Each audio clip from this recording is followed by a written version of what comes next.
Economía, una de las palabras más importantes de la sociedad. Y no es para menos, pues esto es lo que nos mueve, esto es lo que nos mantiene vivos. Por esto salimos cada día a trabajar. Pero, ¿de dónde surgió? ¿Cuáles fueron sus inicios? ¿Cómo empezó todo esto? En este video vamos a explicar una de las ideologías que ha influenciado fuertemente en el ámbito económico, sobre todo el comunismo, que fue la ideología que propuso Karl Marx. Para explorar este tema, hemos contactado con los estudiantes de Ingeniería Eléctrica de la Universidad Nacional de Ingeniería, Jorge Román, Fernando Arcia, Omar Gutiérrez, Sadmahayet Mejía, Axel Montano y Lester Cubas.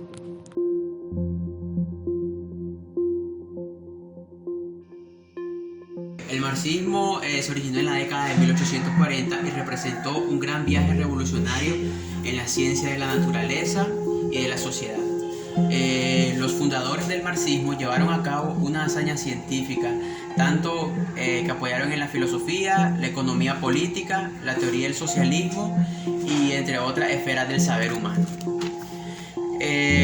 Lo principal en el marxismo radica en la fundamentación del papel histórico mundial de la clase obrera como creadora de la sociedad.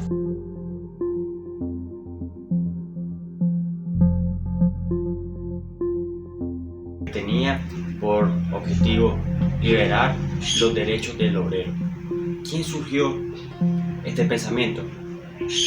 Lo surgió el pensador Karl Marx y su compañero Friedrich Engels, en los cuales se basa en el movimiento revolucionario.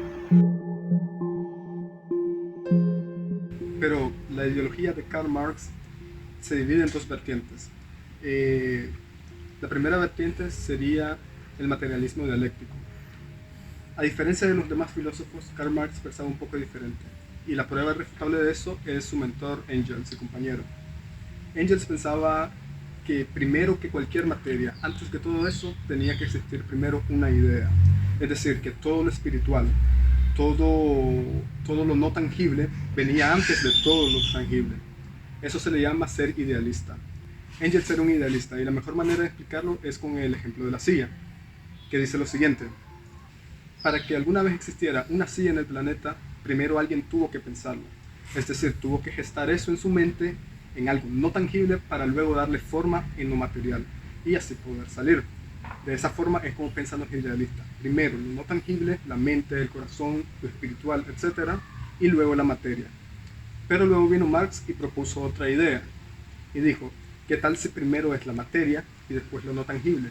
Y basado en el mismo ejemplo de la silla que se le había enseñado, dijo lo siguiente: que si bien es cierto, primero había gestado esa idea en pensar en una silla, esa forma de pensar la basó en una necesidad física. Es decir, nadie hubiera pensado en hacer una silla si antes no hubiera sentido la necesidad de sentarse. Una necesidad física, material, como por ejemplo el dolor de espalda o el cansancio en las piernas. Entonces, Marx venía proponiendo esto: primero la materia y luego las ideas. Si bien es cierto, la idea juega un papel fundamental y primordial en todo, él decía que sin materia no íbamos a poder pensar en algo, porque la materia era la base fundamental de absolutamente todo lo que conocemos y cómo lo conocemos. Pero toda esta ideología, ¿cómo se relaciona con la economía, que es el tema que nos consta? Para empezar, la idea principal de esto es que cualquier cosa en nuestro entorno material nos condiciona nuestra forma de pensar. Es decir, que si una persona nació, por ejemplo, siendo rey en un palacio, esa persona va a pensar como rey, más sin embargo, si nace en una choza, va a pensar como una persona pobre. Y todo esto se ve reflejado en algo que ya es famoso, que son las clases sociales. Pero para eso tenemos a nuestra compañera Sadmahayet. Esta ideología propone tres cosas. Primero es la abolición sobre los medios de producción, eliminar las clases sociales y que el proletariado se encargue de trabajar bajo un sistema socialista, confirmando de esta forma que esta ideología está unida sólidamente con los movimientos políticos más importantes como lo es el socialismo y el comunismo. No obstante, esta ideología tiene como objetivo que sean los propios trabajadores mediante el Estado quienes manejen los medios de producción. La ventaja de esta ideología marxista es que busca el bienestar social. Y como desventaja tenemos que el Estado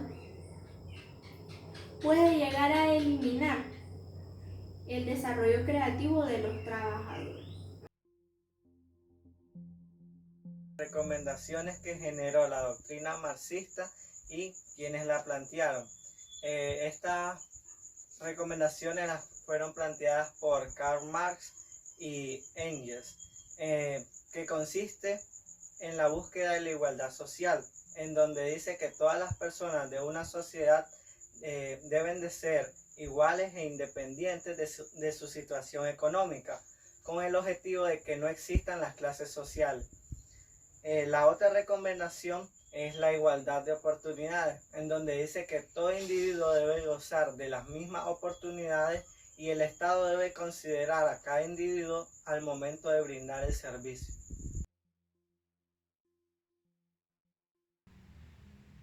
Dentro de las recomendaciones de Marx, dentro de su doctrina, están las necesidades cubiertas, lo que indica que el gobierno o el Estado debería de facilitar a toda la población las necesidades básicas, como lo es ropa, comida, educación y salud.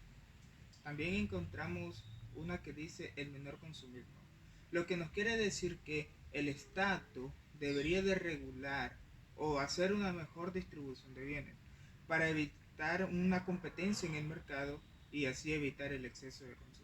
Por último, pero no menos importante, encontramos la regulación de precios por medio del Estado. El Estado debe de regular los precios, debe de regular la sectorización del comercio y debe de regular el mercado, para de esta manera evitar, como decía en el punto anterior, el exceso de consumo y una competencia económica.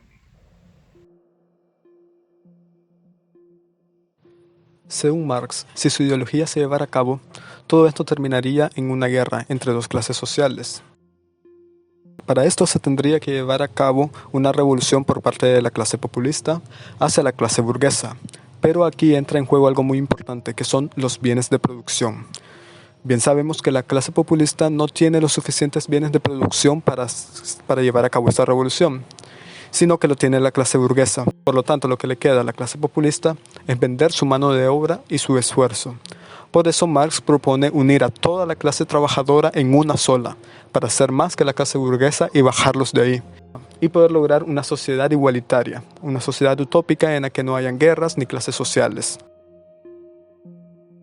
Y esto es lo que diferencia a Marx de otros filósofos, y es que no solo estudiaba e interpretaba las cosas que pasaban en la sociedad, sino que también buscaba solución, buscaba ideas prácticas para solucionar cada uno de estos problemas.